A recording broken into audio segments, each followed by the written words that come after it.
Good morning to all of you. मेरा नाम दशरथ सिंह है। जैसे कि फेज 1 का रिजल्ट आ चुका है और फेज 2 जो है वो बहुत जल्दी स्टार्ट हो जाएगा।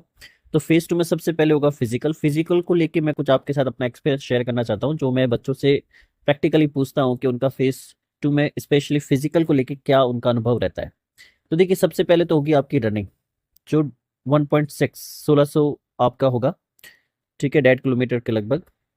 अब आपको ध्यान क्या रखना है, मेल का 7 मिनट में उसमें कंप्लीट करना होता है और फीमेल कैंडिडेट्स को 8 मिनट में। अब देखिए, जो बच्चे लगातार रनिंग की प्रैक्टिस कर रहे हैं तो उसके लिए तो 1.6 मतलब 1.5 किलोमीटर दौड़ना कोई बड़ी बात नहीं होगी। बहुत इजी रहेगा, क्योंकि आर्मी के कैंडिडेट तो 5 मिनट में भी करते हैं, 5:16 5:20। एयरफोर्स में आपको 7 मिनट मिलता है। अब जो बच्चे कमजोर है, देखिए होगा क्या, एग्जाम्पल के लिए मान लीजिए रनिंग के समय, मान लीजिए एग्जाम्पल के लिए 100 बच्चे दौड़ रहे हैं, तो मेरा जो एक्सपीरियंस कहता है लगभग 95 बच्चे उसमें से पास हो जाते हैं। ठीक है, वो कोई एक्सपर्ट या एक्सलेंट नहीं होते, लेकिन वो पास हो जाते हैं, 7 मिनट काफी होता है। अब इसमें ट्रिक क्या है?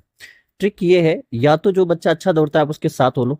ठीक है, ध्यान रखना आप, सबसे पहले आपको क्या करना है, जो बच्चा अच्छी रनिंग कर रहा है उसके साथ साथ हो लो, उसको छोड़ो मत आप, क्योंकि 7 मिनट की बात है, आप बर्दाश्त कर लोगे और उसी टाइम स्पीड निकल जाएगी। दूसरा, वहां पे एक एम्बुलेंस भी चलती है। ठीक है, एम्बुलेंस भी साथ साथ चलती है, तो कुछ बच्चे जो रनिंग में मुझे बता जो कमजोर होते हैं वो एम्बुलेंस को बराबर अपनी स्पीड को रखते हैं।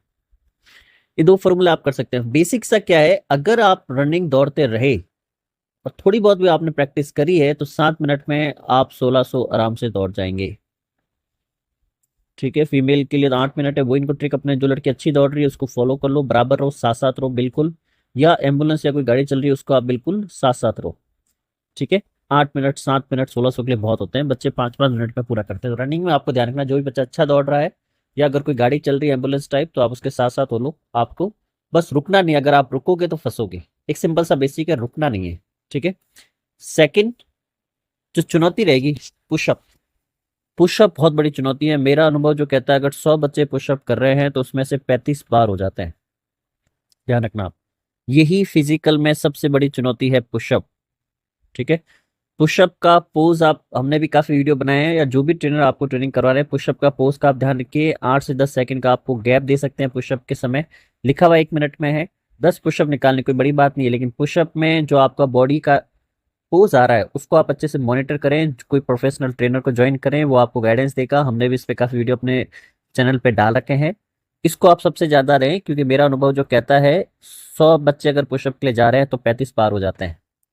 तो यही फिजिकल में सबसे चुनौती रहेगा। सिटअप इतनी बड़ी चुनौती नहीं है, 100 बच्चे जा रहे हैं तो मुश्किल से 3 से 7 बच्चे बाहर हो सकते हैं। इसमें भी अपने, देखिए, पुशअप, सिटअप और स्क्वाट में केवल आपको बॉडी के पोस्चर को नोटिस करना है। ठीक है, वरना वो आपको निकाल देंगे। केवल बॉडी के पोस्चर को, मैं अपना अनुभव शेयर करूं तो एक बच्चा था जिसने आर्मी में फिजिकल क्लियर कर लिया था, लेकिन वो एयरफोर्स में फिजिकल बाहर हो गया, सिटअप में, केवल डेड होशियारी में, ओवर कॉन्फिडेंस में। तो जैसे आप रनिंग कर लेंगे, रनिंग में तो मैंने आपको सिंपल से क्या बताया, कि जो बच्चा अच्छा दौड़ रहा है उसको बिल्कुल साथ साथ रहे। या कोई एम्बुलेंस चल रही है, बच्चों बताते हैं सर वो एम्बुलेंस हमारे साथ साथ चल रही थी, मैंने सिर्फ उसको उसकी स्पीड के साथ बना रहा, मेरा हो गया। तो रनिंग के लिए फॉर्मूला क्या, आपको रुकना नहीं है। ठीक है, कोई अच्छा बच्चा दौड़ रहा है उसको बराबर साथ रहना है। बाकी सेटअप पुशअप और इसके लिए आपका क्या फॉर्मूला है, बॉडी के पोस्चर पे पूरा ध्यान रखना है। स्टार्टिंग से ही ऐसी आदत डालनी है कि वहां गलती ना हो। ठीक है, 10 पुशअप, हो सकता है वो कहीं कहीं ऐसे सेंटर आते हैं जहाँ थोड़ा गैप देते हैं, 8 10 सेकंड का, कोई फर्क नहीं पड़ता, हो जाएंगे। लेकिन पुशअप में जो आप एग्जांपल के लिए मान ली यहाँ पे 100 बच्चे पुशअप कर रहे हैं, तो यहाँ पे ऑफिसर्स खड़े रहेंगे जो नजर रखेंगे। तो किस चीज पे नजर रखेंगे? आपके बॉडी स्ट्रक्चर पे। आपकी बॉडी ढीली है, पाँव प्रॉपर नहीं है, हाथ सीधे है नहीं है, तो पुशअप सिटअप स्क्वाट केवल बॉडी के पोस्चर पे ही डिपेंड करता है। ये बात हमेशा ध्यान रखना। तो गर्ल्स के लिए तो जैसे आपको पता है पुशअप होंगे नहीं, सिटअप और स्क्वाट है, उनके लिए भी यही सलाह है, केवल बॉडी के पोस्चर को नोटिस करना है, इसको लाइटली ना रहे। और जो नेक्स्ट जो मेरा वीडियो होगा वो एसआरटी और ग्रुप डिस्कशन को लेके होगा। फिजिकल के लिए मैं एक डेडिकेट वीडियो बनाना चाहता था, मैंने बहुत छोटी बातें बताई है, लेकिन ये बहुत इंपॉर्टेंट है और ये बहुत कारगर है।